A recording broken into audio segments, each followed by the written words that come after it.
I am Dwayne Brown. Tonight on KPBS Evening Edition, the highest honor for the Catholic faithful, making history during the Pope's D.C. visit. The controversy over sainthood debated in San Diego. While Pope Francis talks climate change in the nation's capital, an interfaith forum in San Diego explores climate justice and what to do about it here. I'm Peggy Pico with that conversation, and the number of San Diego seniors and families with children living in poverty went up last year. We'll look at why and what's being done to help the poor. You are covering Coronado with paint stripe pollution. Hitting the brakes on a bike-friendly plan in Coronado, the design that has neighbors spinning their wheels. KPBS Evening Edition starts right now.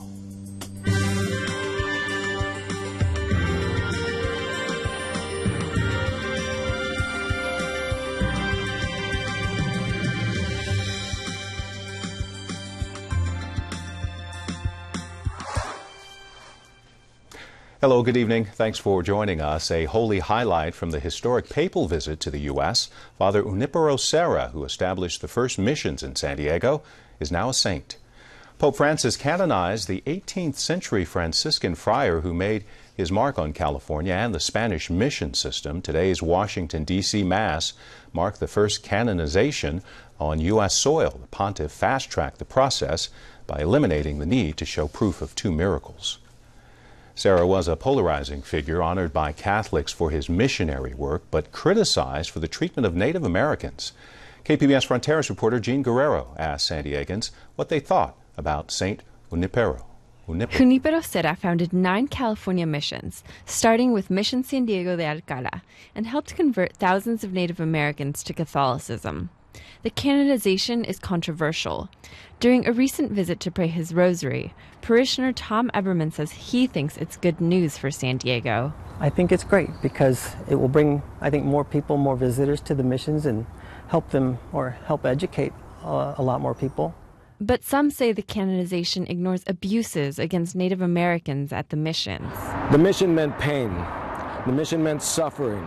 That's Kumeyaay educator and cultural leader Stan Rodriguez. He says Native Americans were beaten and forced to work at the missions. This person, Father Serra, was the architect of all this. So now for them to come and say that this person is a saint, I mean, it's more than just a slap on the face. San Diego's Catholic Bishop Robert McElroy says the canonization of the Spanish missionary is meant to highlight the role of the Hispanic community in the history of the Church and the West. This is the first canonization ever on U.S. soil. Jean Guerrero, KPBS News. The Pope also spoke to American bishops today, encouraging them to build relationships with anyone, no matter what that person's views on church teaching. Tomorrow, he will become the first pontiff to address a joint session of Congress. Pope Francis is expected to focus on climate change. Peggy Pico explains how an interfaith forum in San Diego will explore climate change here. Last spring, Pope Francis issued an encyclical which urged swift and unified global action to reverse environmental damage and global warming. In response, an interfaith forum on climate justice will be held tomorrow night in downtown San Diego. Here with the details are Father Emmett Farrell, who helped organize the forum, and Georgette Gomez with the Environmental Health Coalition. And Father Farrell, what makes climate change a moral or religious issue? I think because it has to do with a change of attitudes. And the Pope is calling for us to change our lifestyles because it affects so many people.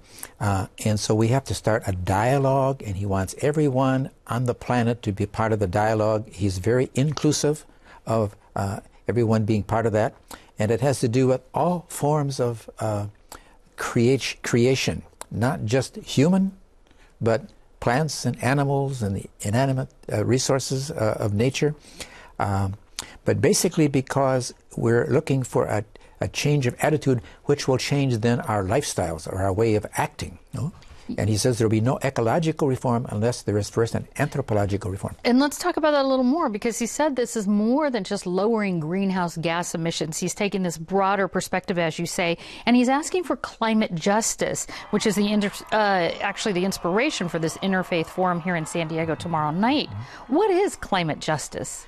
Well, he says very early on in his encyclical that we don't have a number of different crises. It's one crisis, and that includes economic, political, social, spiritual, and yes, environmental. It's all one crisis because it's all one humanity, it's all one planet. And so what happens in one of those areas affects all the others, no? Sure. And sort of this rounded way. Let me ask you this, Georgetta. So this is a big message. This is a hard-hitting message that it's everybody's responsibility. And let's do something about that. What kind of impact does the Pope's message and other interfaith leaders' message have in San Diego communities? Well, a great question. Environmental Health Coalition has been working on environmental justice issues for over 35 years already. And really our focus has been in low-income communities because we know that residents in these communities are going to get impacted the most. We already have evidence of that.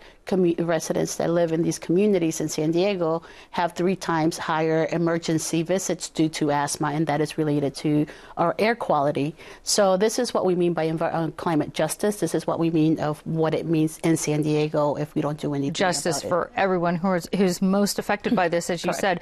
But what are, you mentioned air pollution. What are some of the key climate concerns right here in San Diego? Well, we live by the ocean. So there will be a high rise and related to our ocean. And we have a lot of communities that are sited near the ocean. So the residents that are by our water are going to get impacted as well. We also have we have a drought. San Diego doesn't create a lot of water, so we have already experiencing, not anymore, but there's a drought possibility. And then we have air emissions. If we don't do anything about reducing our vehicle miles, we're going to have more air contamination, and we can't do we can't reduce our air quality. We can't reduce our impacts, but we have to be willing to do it. Well, let me move on to you, Father Farrell. What would you like to see come from tomorrow's Interfaith Forum on Climate Justice? What would you like people to take away from that?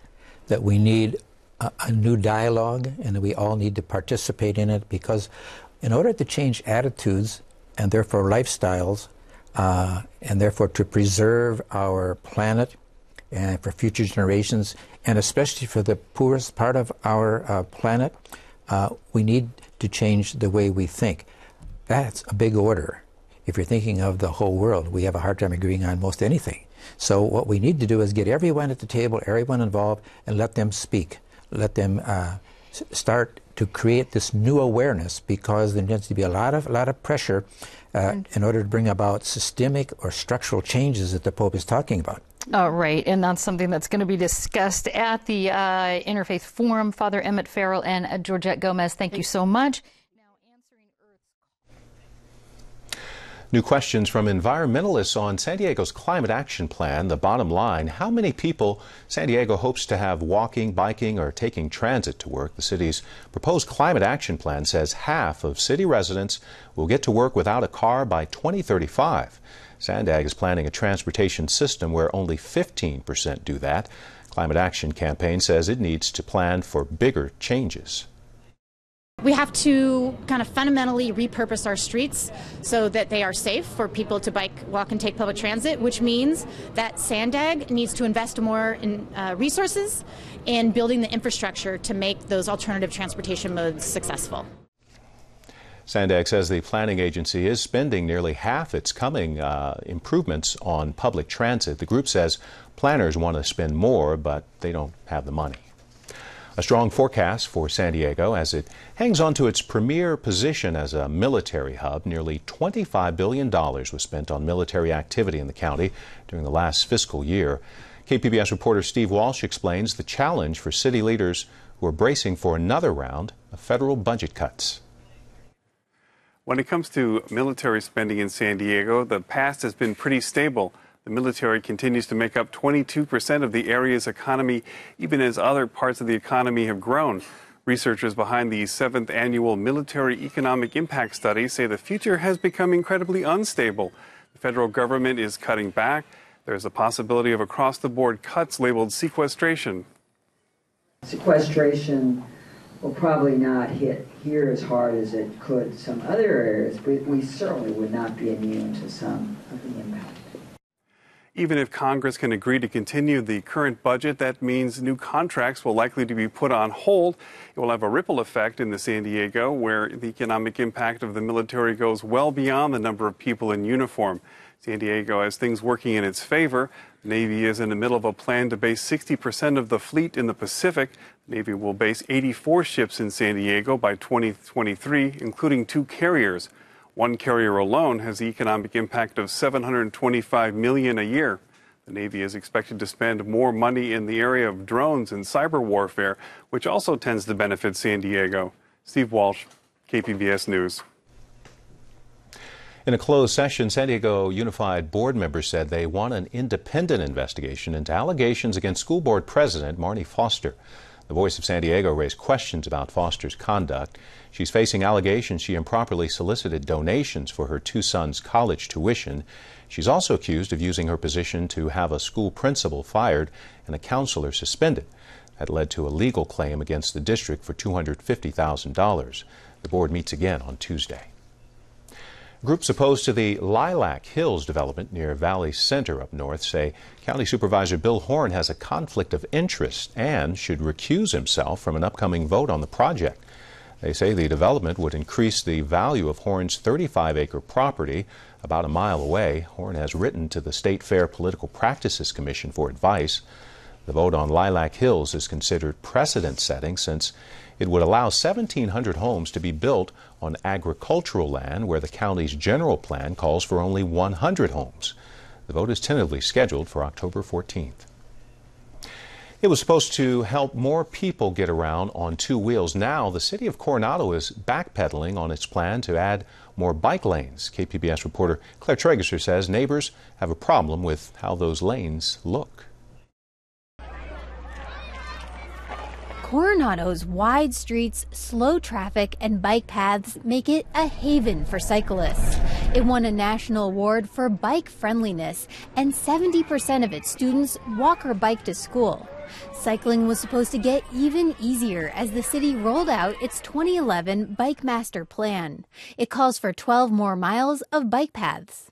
Then, at a city council meeting last week, residents started putting on the brakes. You are covering Coronado with paint stripe pollution.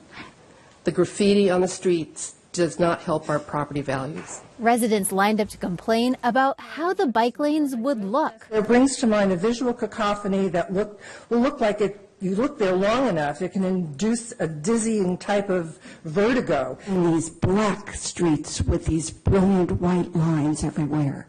Because believe me, it takes away from your home, from your outlook on life. For me, is very similar to personally taking all 3 of my daughters to a tattoo parlor and having them completely body tattooed. So, thank you. I still believe in bike lanes, but we as a council have also said that we're going to try to not force markings in down the throats of people who don't want them. Coronado Mayor Casey Tanaka says the city council re-examined the Bike Master Plan because of residents' complaints. They decided to stop painting more lanes, even though they already awarded a contract for the job. What the public wants, they should get. And unless what they're asking for is illegal or unethical, it's my job to help the public meet its needs or meet its goals. The important thing to remember here is that bicycle markings are about safety. Andy Hanshaw leads the nonprofit San Diego County Bicycle Coalition. He says while Coronado's roads are mostly safe, the city still needs more bike lanes.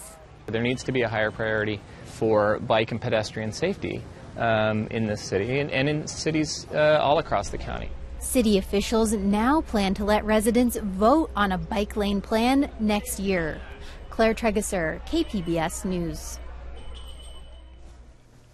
KPBS video journalist Katie Shulov helped produce that story.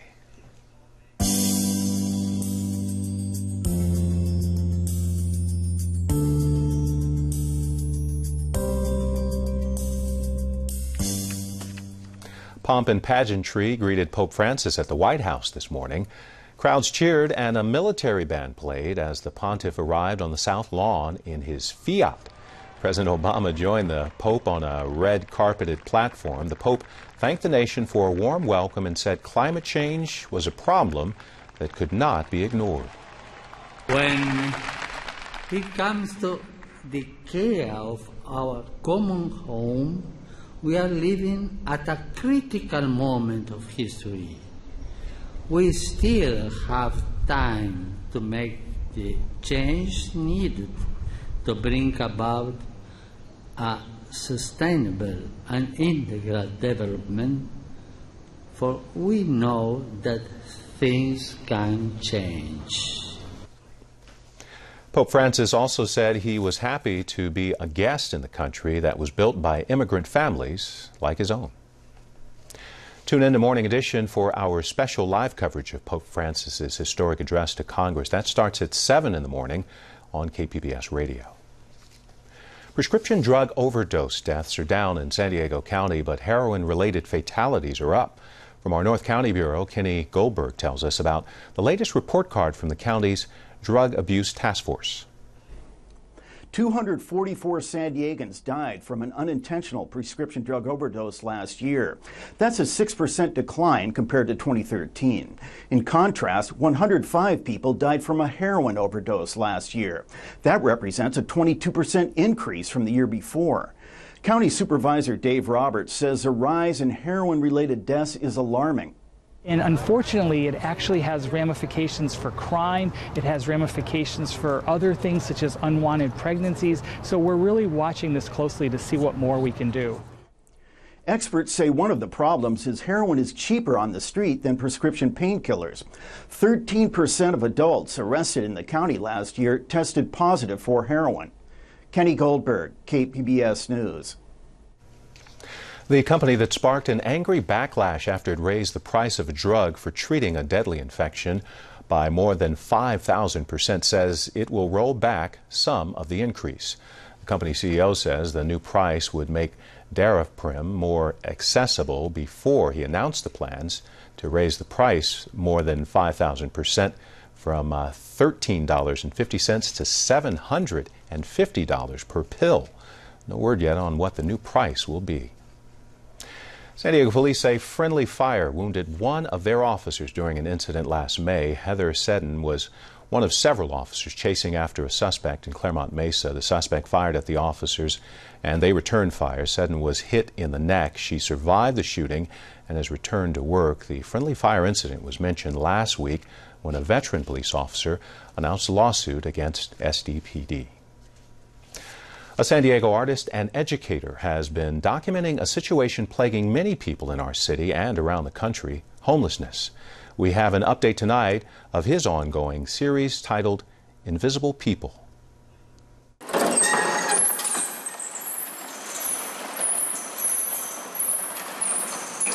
It's not your typical gallery here in Barrio Logan, and neither are the portraits. 15 huge block prints capturing the powerful images of homeless men, mostly on the streets of San Diego. He was probably the most spirited, happy person I maybe ever met. Artist Neil Shigley is talking about Michael, the man he met downtown who went by the name Reverend Shelby on the streets. I say, how long you been here? He said, I can't remember. I think he said he'd been here like 12 years, long time. I say, you know, why do you stay here? He says, I have to be here. The people out here need me. I minister to the people on the street. Shigley teaches art and says he had no idea his brief encounter with a homeless man in 2006 would turn into an ongoing series of portraits. I always mention to my students the difference between those people and us. None. There's no difference. We get up in the morning, we have plans, we have family somewhere, history. This gallery used to be a bread factory dating back to 1890. It's now home to artists like Shigley, who donated a portion of his profits from the exhibit to help the homeless. As a result of selling those pieces, I was able to donate $1,500 to PATH, which is an organization that helps to find homes for the homeless. His art is on display until October 31st at the Bread and Salt Gallery in Barrio Logan. Art has this power to focus attention, in this case on homeless. Focus attention means raised awareness, and when that, things can happen. More than 200,000 San Diegans lived at the poverty level of just $1,200 a year in 2014. Peggy Pico explains why the number is expected to rise in the coming years. The latest U.S. Census data on income and poverty found the number of San Diego seniors and families with children living in poverty rose by more than 2% in 2014. Here to help us look beyond those numbers are my guests, Brent Wakefield with Serving Seniors and Peter Brownell, Research Director at the Center on Policy Initiatives. And Peter, who are these 200,000 people living at the poverty level here in San Diego? Yeah, well, our report that we've released today breaks it down in a number of ways. But so a lot of them are, as you mentioned, families with children. 20% of children, or 1 in every 5 children in the city, is living below the federal poverty level. And then the other interesting thing, I think, is that a lot of the folks below the poverty level, in fact, 41.5% of them are in fact working. So the problem is really not a lack of jobs, but a lack of jobs that pay enough to bring people above the poverty level. And remind us what the poverty level is. Absolutely. So it's actually adjusted for different family types. So for a single individual that's not supporting any children, it's a little over $12,000 a year. For a family of 2 adults and 2 children, it's a little over $24,000 a year, and it's adjusted for all different family sizes. But in between 2013 and 2014, the numbers of families with children, as we said, and seniors, those numbers actually increased by 2%. I'll start with you, Peter. Do you have any idea on what's behind this increase? A couple of things for the seniors. We're starting to. We've sort of lost over time defined benefit retirement plans. Seniors have had to rely more on 401ks and on their own savings. And then we also had the recession, which people lost, some of their retirement savings. And so, those could be some of the factors. With the children, it's hard to say, but things, obviously are very difficult for folks and for families with children. Yeah, now, Brent, do you have an idea as far as when we're looking at seniors, as far as what may... Yeah, about 65% of the seniors that come into us, and 95% of our senior group is below the federal poverty level, actually. 65% of them identify housing as their #1 issue. So they're spending about 70 to 80% of all of their money that they get each month on rent. And that's really what's driving them into poverty right now. Sure. Now, CPI crunched the census number and found that 11.4%, or more than 47,000 seniors, that's how many people we're talking about here, lived in poverty in San Diego last year. Right. Why are seniors so vulnerable?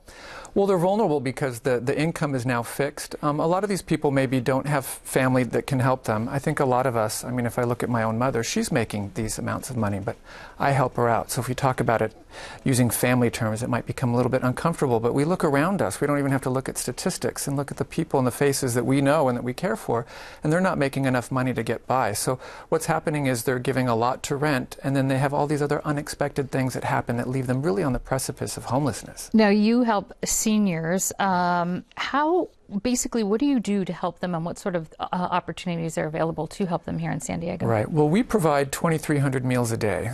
So we have congregate dining sites, 10 of them all over San Diego. But we also do 400 to 500 home-delivered meal clients every day as well. And then we have wraparound services, and this is kind of where you get to really help them. They come in for food, but you can help them with supportive housing. We have social workers and people that help them with their entitlements. Sometimes they don't know how much they're entitled to, or the homeless people aren't in fact collecting the money that they're entitled to. So we stabilize them. We also have social workers and nurse case managers that help them navigate the healthcare system. The objective here is to keep them at home and independent as long as possible. And then now we're actually developing, thanks to Gary and Mary West in our Senior Wellness Center, a dental clinic, because we know that that's not something that's covered, or Dental Cal only pays about 30% of what insurance pays. And so dental is a huge thing. They can actually chew their food and swallow it. So that, basic as it may sound, that's one of the things that we have to address with these seniors. So some help there. And in the short time we have left, Peter, what are some of the other things that need to be done here in San Diego to help seniors? I think, as we mentioned, family support and children, so I think making sure that families across the board have the income that's adequate for them and can support, both their children and their parents, their aging parents if need be. So look at the family way of it. We are out of time. Peter Brownell and Brent Wakefield, thank you so much. Thank you, Peggy. I'm Gwen Eiffel. On the next News Hour, a conversation with the House chaplain as Pope Francis addresses a joint session of Congress. That's Wednesday on the PBS News Hour.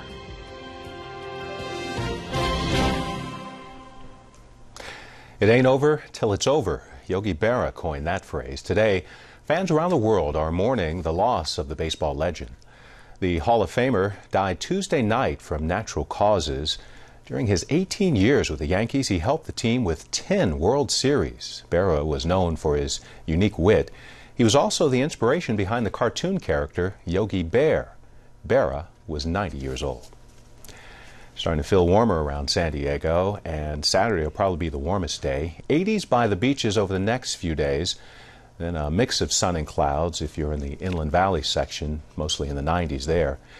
Clear for the mountains with temperatures mostly in the 80s, and triple digits for the desert over the next few days. Here's a look at what we're working on for tomorrow in the KPBS newsroom. On Morning Edition, Vista has become the 6th city in the county to ban retail pet stores from selling dogs in out-of-state puppy mills. And on Midday Edition, the 34th annual Adams Avenue Street Fair is this weekend. We'll get a live performance from one of the featured performers, singer-songwriter Sarah Petite. That's tomorrow on KPBS Radio. Of course, you can find tonight's stories on our website, kpbs.org/evening edition. Thanks for joining us. You have a great night.